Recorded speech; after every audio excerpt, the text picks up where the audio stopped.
Mahalagang bahagi ng Kapisanan Fun Day dito sa Zambales North ang kanilang pinanukalang human monogram na lalahukan ng mga kapatid mula sa iba't ibang lokal sa distritong ito na maghahayag ng kanilang puspusang pagsunod sa tagapamahalang pangkalahatan ng Iglesia ni Cristo, ang kapatid na Eduardo V. Manalo. Noon pong isagawa natin yung Worldwide Walk, naisip po naming bumuo ng human alphabet.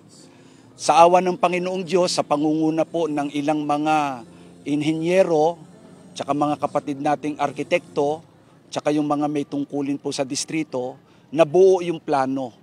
Kaya naisagawa namin yung pagbuo ng human alphabet na Worldwide Walk.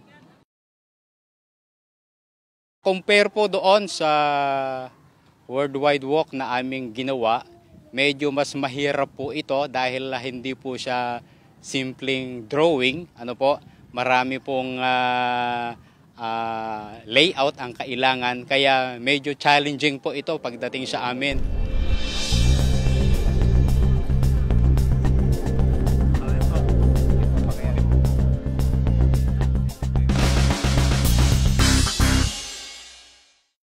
Nasa thumb po kami, sa red po kami.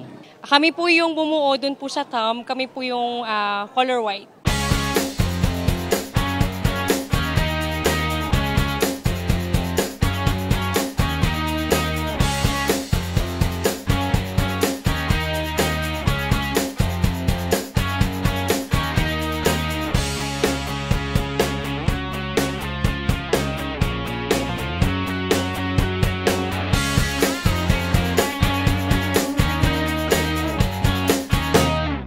Kaisa kami ng pamamahala, una sa lahat para maglingkod sa Diyos, papurihan Siya. Kaya ang mga gawain at kilusan ay patuloy naming ipinatutupad sa distrito sa pangunguna ng aming tagapangasiwa, kasamang mga ministro at manggagawa at mga may tungkulin. Sa masiglang pakikipagkaisa ng mga may tungkulin, nabuo naming muli. At maawa ang Diyos na ito ay makapagbigay ng kasiyahan sa ating mga kapatid na makakakita.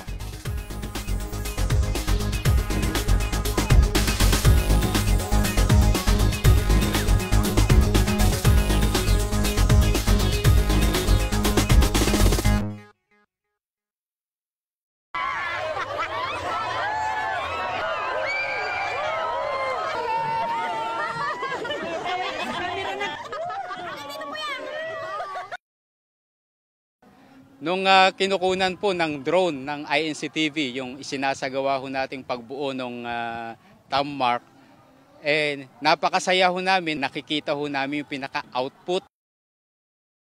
Mas lalo nilang pinatunayan sa pamamahala yung kanilang pagpapasakop. At ito ay lalong mahahayag. Sumasampalataya kami na ang ibubungat nito ay lalong ikapagtatagumpay ng Iglesia ni Cristo.